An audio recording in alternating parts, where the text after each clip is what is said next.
keseriusan saya itu dikonfirmasi oleh Ketua Pilkada Nasional dari Partai Amanat Nasional. Pak Edi itu adalah sahabat terbaik saya ya. Kita berkawan mungkin sudah belasan tahun. Bicara tentang chemistry tentunya iya gitu. Terhadap Kota Cirebon. Kemudian yang kedua pengalaman 3 periode di DPRD Kota Cirebon, mudah-mudahan ini bisa menjadi modal dasar ya. Saya untuk menjadi bagian dari kontestasi politik pada ini serius Kota Cirebon. Ini serius. Ya, kepada seluruh masyarakat Kota Cirebon, sebentar lagi kita akan menghadapi pemilu kada Kota Cirebon. Tepatnya tanggal 27 November tahun 2024.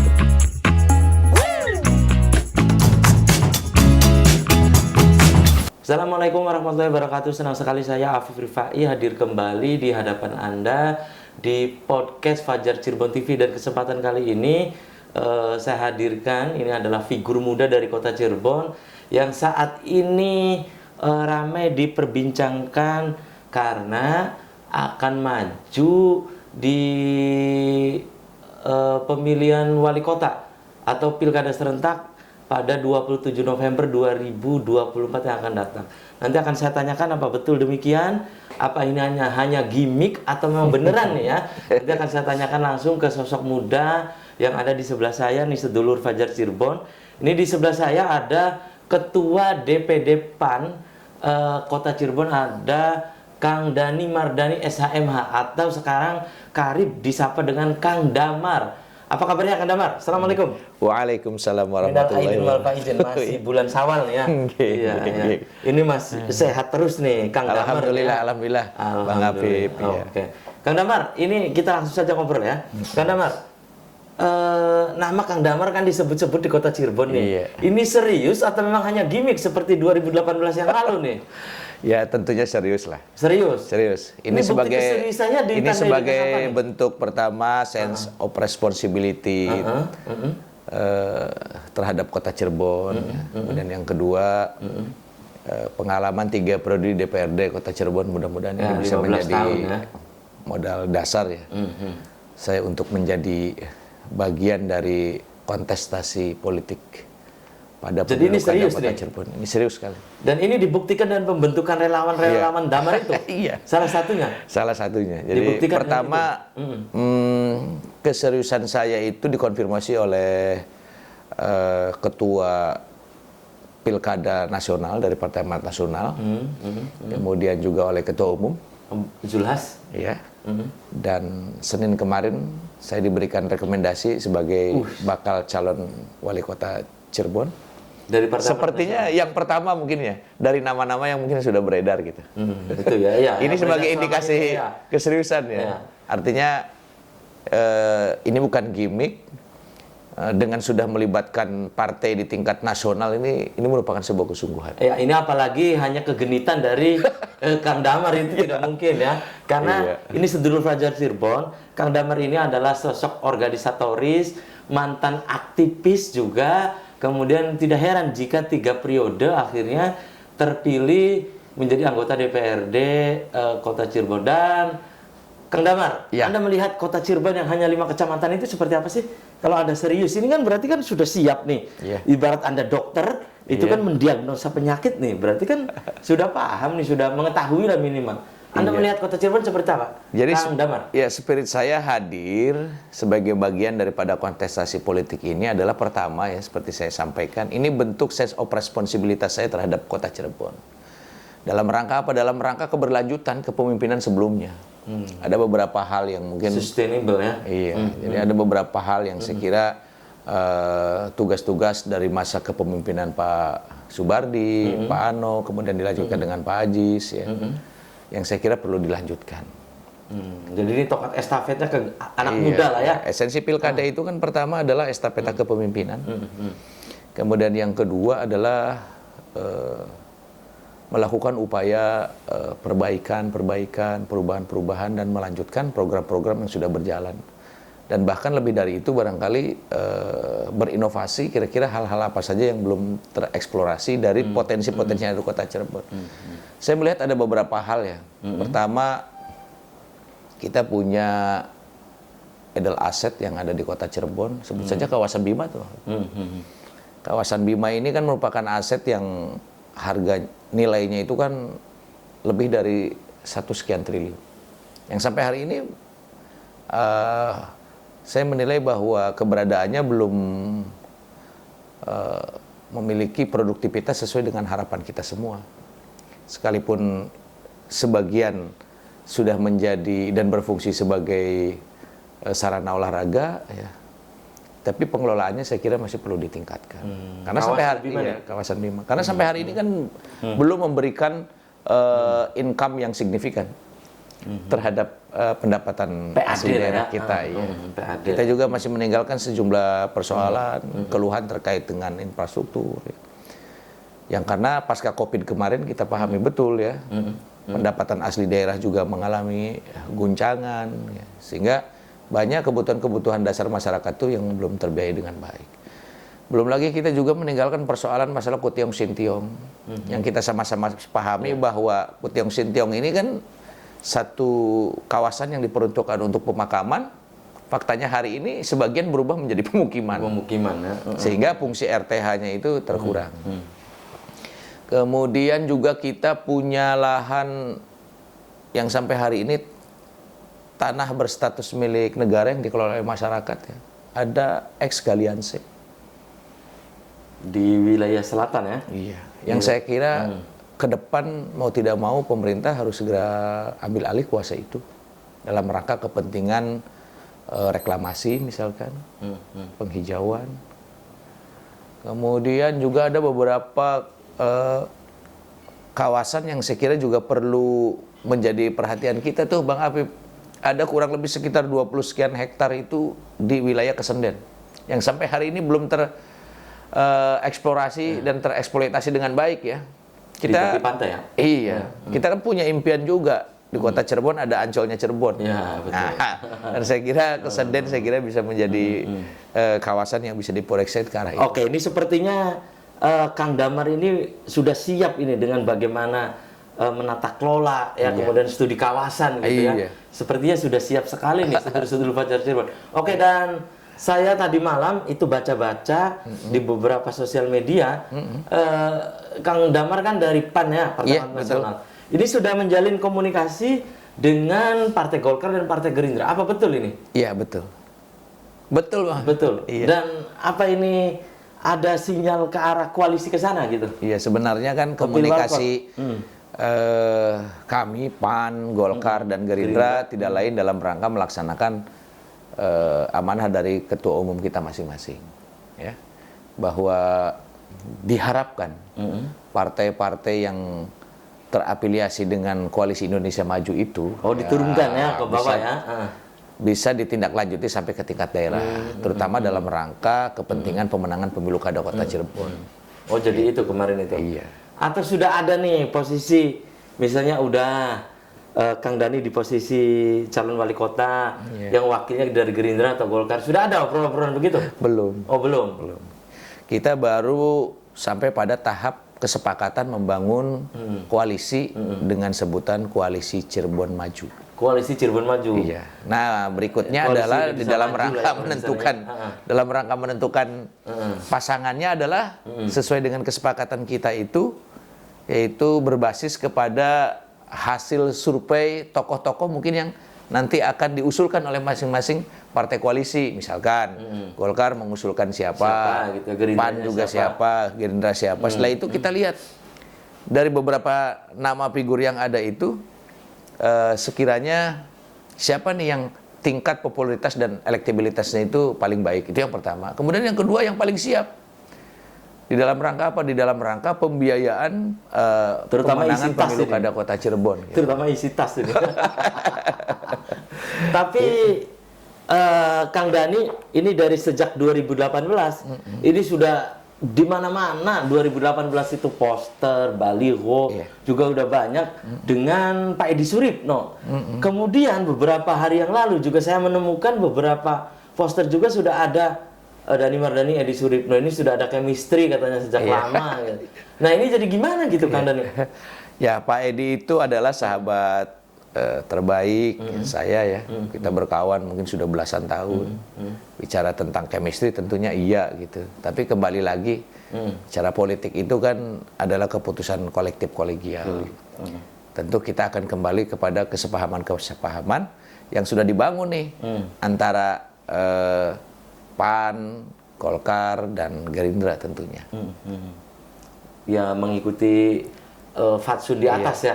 Ya kan, kalau di atasnya Koalisi Indonesia Maju di Cirebon, Koalisi Cirebon Maju kan, KCM lah ya. KCM lah. Oke, dan karena ini kalau dengan partai lain ada nggak? Misalnya passing, dalam artian keluar dari Koalisi Indonesia Maju itu ada nggak? Ya, memang yang sudah komunikasi. Memang disepakati Bang Apip bahwa KCM juga koalisi terbuka dengan partai yang di luar Koalisi Indonesia Maju. Dan kemarin saya bersilaturahmi ke Hanura dan alhamdulillah mendapatkan sambutan yang baik gitu. Selain Hanura juga bersedia menjadi satu fraksi dengan fraksi Amanat Nasional. Beliau juga siap bergabung dengan KCM. Tentu. Dan ini lagi-lagi zigzag begini, ini bukan kegenitan dari Kang Damar, bukan kan? Justru ini bentuk kesungguhan. Dan keseriusan dan keseriusan yang tidak pernah ada sebelumnya gitu ya. Iya, saya kira ini hanya sebagai zigzag politik saja gitu.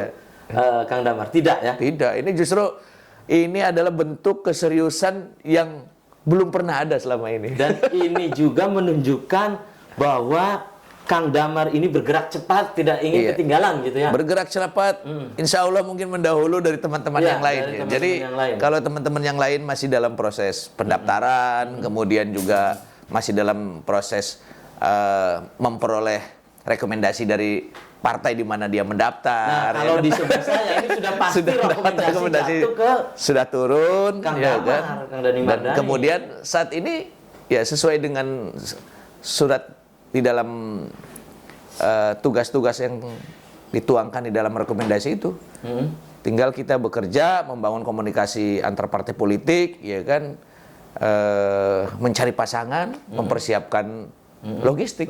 Sudah pada tingkatan itu kita.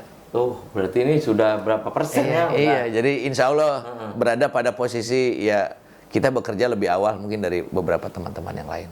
Dan mudah-mudahan ini justru menambah semangat yang lain juga gitu. Dan ini bukan hanya untuk memantik yang lain, memancing yang lain ya. Untuk, nah seperti misalnya Kang Damar tuh, dia sudah melakukan zigzag-zigzag politik. Kita udah masang baligo dari sebelum Lebaran ya kan. Ya sudah kurang lebih mungkin ada 13 baligo yang terpasang. Tersebar di kota ya. Kita juga sudah mempersiapkan ya kurang lebih hampir 5.000 banner untuk kemudian kita distribusikan. Yang jelas Sedulur Fajar Cirebon, Kang Dhani Mardhani ini sosok muda, visioner ya untuk kota Cirebon ke depan. Kemudian apa yang akan dilakukan untuk 5 tahun ke depan untuk kota Cirebon? Beliau ini tahu lah apa. Jadi bukan hanya sebagai tukang stempel saja gitu ya. Tapi dia tahu apa yang harus dilakukan. Pokoknya kerja-kerja politik apa untuk kota Cirebon dia tahu betul gitu ya. Dan Kang Dhani, bagaimana menurut Kang Dhani hal urgent apa untuk kota Cirebon? Menurut Kang Dhani seandainya dipercaya mandatnya oleh masyarakat kota Cirebon gitu, hal apa yang mesti dilakukan? Iya, hasil survei kami terhadap persoalan masyarakat kota Cirebon itu ada pada persoalan ekonomi ternyata. Oh, ekonomi. Iya. Jadi ketika kita survei dengan beberapa teman tim survei, satu di antara yang mendapatkan presentasi tertinggi ya ketika persoalan apa sih kota Cirebon tuh? Satu di antaranya persoalan ekonomi. Di antaranya adalah tentang aksesibilitas permodalan bagi kegiatan UMKM. Itu yang pertama. Kemudian disusul dengan yang kedua, apa itu? Apa itu? Infrastruktur. Infrastruktur. Iya. Itu bagian daripada prioritas gitu ya. Persoalan-persoalan. Nah, selanjutnya mungkin berurutannya ada keluhan terkait dengan, apalagi sekarang yang lagi rame nih, mengenai kenaikan PBB nih. Kelihatannya luar biasa ya ini ya. Saya kira ini juga bagian dari persoalan yang harus kita evaluasi. Karena ini ternyata memantik banyak pihak ya, terutama pelaku ekonomi tuh. Iya, karena informasinya dari pajak PBB yang katanya biasanya hanya bayar 2 juta, bisa sampai 12 juta, ada yang sampai sekian puluh juta gitu. Nah, kemudian saya mengangkat spirit kota Cirebon itu pada visi mewujudkan Cirebon sebagai kota religius. Kenapa gitu? Karena kami ingin mengembalikan hitohnya Cirebon sebagai kota wali. Itu ya, iya. Kota Cirebon sebagai pusat penyebaran Islam. Tapi lagi-lagi bahwa religius yang dimaksud itu adalah ya religius dengan spirit toleransi. Artinya gitu ya. Tidak melulu bicara tentang Islam ya, tapi juga tentang kerukunan, tentang keguyuban, di mana masyarakat kota Cirebon itu memiliki satu spirit di dalam rangka saling menghargai dalam konteks beragama gitu. Iya, karena Cirebon adalah miniatur Indonesia. Iya, gitu. Terus kemudian yang kedua, ya kami berharap bahwa Cirebon ke depan menjadi kota yang berkemajuan di berbagai bidang. Ekonomi, seni, budaya, teknologi, dan lain sebagainya. Ini Kang Dhani, ini nanti akan ditentukan oleh apa nih? Misalnya, kan Kang Dhani nih, Kang Damar berembuk bareng ya, Golkar, Gerindra, PAN. Berembuk bareng, nah nanti kan posisi siapa yang jadi nomor 1, nomor 2, itu nanti akan ditentukan oleh apa, Kang Damar? Ya, pertama tentu seperti yang tadi saya sampaikan, dilihat dari hasil survei. Hasil survei. Yang kedua juga yang paling siap. Di dalam rangka pembiayaan yang harus ditimbulkan dari sebuah proses perjuangan ini gitu. Karena sama-sama kita ketahui ya, kita menghadapi pemilu legislatif saja itu kan membutuhkan pembiayaan yang tidak sedikit. Kita bisa membayangkan kalau besok kita menghadapi pemilu kada, yang pasangan calonnya mungkin hanya 2 atau bahkan mungkin 3. Perkiraan Kang Damar ini 2 atau 3 pasangan? Kemungkinannya ya antara 2 atau 3 lah. Pokoknya Kang Damar 2024 ini bukan seperti 2018 yang lalu ya. Hanya pasang-pasang baliho banner gitu ya. Kang Damar itu. Tapi 2024 sih sepertinya serius ini ya. Tidak hanya serius, jadi apa ya, bentuk ini bentuk keyakinannya juga agak mulai berbeda ya. Sugesti politiknya lah ya. Iya, jadi mungkin dari faktor usia juga. Semakin matang juga ya. Iya, untuk memanage emosi dan juga membaca situasinya juga semakin matang. Tapi yang jelas sih terlepas dari itu semua ya, tidak hanya sekedar soal masalah semangat, tapi keinginan untuk memajukan kota Cirebon, mensejahterakan masyarakat kota Cirebon itu ada sebagai landasan yang paling utama. Jadi perjuangan itu hadir di dalam hati saya itu tidak lain dalam Kang Dhani, siapakah yang berpengaruh dalam diri Kang Dhani terutama dalam dunia politik? Sebenarnya dulu saya berpolitik itu terinspirasi oleh salah satu tokoh Cirebon ya. Saya banyak belajar itu dari siapa gitu kan? Almarhum Pak Agus Alwafir. Oh, Pak Agus Alwafir. Oh ya. Senior juga kebetulan. Dia adalah inspirator sekaligus mentor saya di dalam berpolitik. Makanya kalau Bang Apip ngelihat ya, mungkin dari cara berpolitik saya gitu ya, memang tidak jauh dari bagus ya, almarhum santai ya kan. Ya santai tapi ini yang bekerja gitu kan. Oh, jadi Pak Agus Alwafir almarhum. Ya, saya yang paling deklarator PAN Kota Cirebon juga kan? Iya. Oh, itu. Kemudian ini kan saya taunya kalau Kang Dhani itu di kampus kan. Ya beda kampus lah saya dengan Kang Dhani, tapi di kampus sama-sama aktivis ya, bukan aktivitas, aktif bawa tas maksudnya, bukan begitu. Bukan aktivitas, bukan aktif bawa tas, bukan. Nah, itu awalnya Kang Dhani ke dunia organisasi itu siapa yang mendorong itu? Pak Agus Alwafir itu yang ngajak atau enggak juga sih sebenarnya. Saya karena mungkin orang yang mudah bergaul gitu ya. Jadi saya masuk ke dunia aktivis, ke dunia politik tuh ya lebih kepada ya ajakan teman aja sih. Karena kalau bicara latar belakang keluarga kan saya tidak sama sekali bukan dari keluarga organisatoris, bukan juga dari keluarga politisi gitu ya, atau pejabat. Biasa, ya? Jadi ya ansih saya adalah orang yang dibesarkan di keluarga pedagang. Ya. Jadi makanya kalau nggak ada. Moyang saya seorang pedagang lah ya. Iya. Iya. Iya lah ya. Nenek moyang saya seorang pedagang. Kang Dani, dari tokoh-tokoh yang ada nih, ini pertanyaan terakhir saya ke Kang Damar ya. Iya. Siapakah yang Anda inginkan nih? Apa figur politisi untuk menjadi wakil Kang Damar, figur pengusaha, figur akademisi, siapa gitu Kang Dani? Ya memang sampai hari ini saya masih belum menentukan siapa. Tapi paling tidak bahwa siapapun pasangannya adalah orang yang memiliki satu spirit yang sama. Mewujudkan kota Cirebon yang religius, yang maju dan sejahtera. Itu yang pertama. Kita punya spirit yang sama itu. Terus kemudian yang kedua, ya tentu figur yang memiliki popularitas dan elektabilitas yang mendukung kemenangan pada pemilu kada besok. Tapi saya Dan baca yang di ketiga koran, nih, yang ketiga nih yang Ya. paling penting nih, apa itu? yang bisa diajak untuk urunan dalam rangka pembiayaan politik ini. Itu ya. Itu aja sih. Nah, saya dengan siapapun orangnya ya tentu sampai hari ini memang saya belum memutuskan dengan siapa gitu. Tapi saya baca beberapa hari yang lalu nih di koran Fajar ya, Iya. Fajar Cirebon. Itu Kang Dani itu dilihat pernyataannya, kayaknya lebih sering dengan Pak Edi Suripno sih. Ya. Pasangan Des katanya Ya, Dani Des. Edi Suripno. Oh gitu ya. Iya. Ini Eki nih yang. Iya. Ya sepertinya dengan Pak Edi Suripno itu. Lebih seringnya Kang Dani. Bener nggak Kang Damar? Ya. Jadi lagi-lagi dengan siapapun saya mencoba untuk menyesuaikan diri ya. Tapi yang paling penting itu tadi ya memiliki popularitas yang baik ya.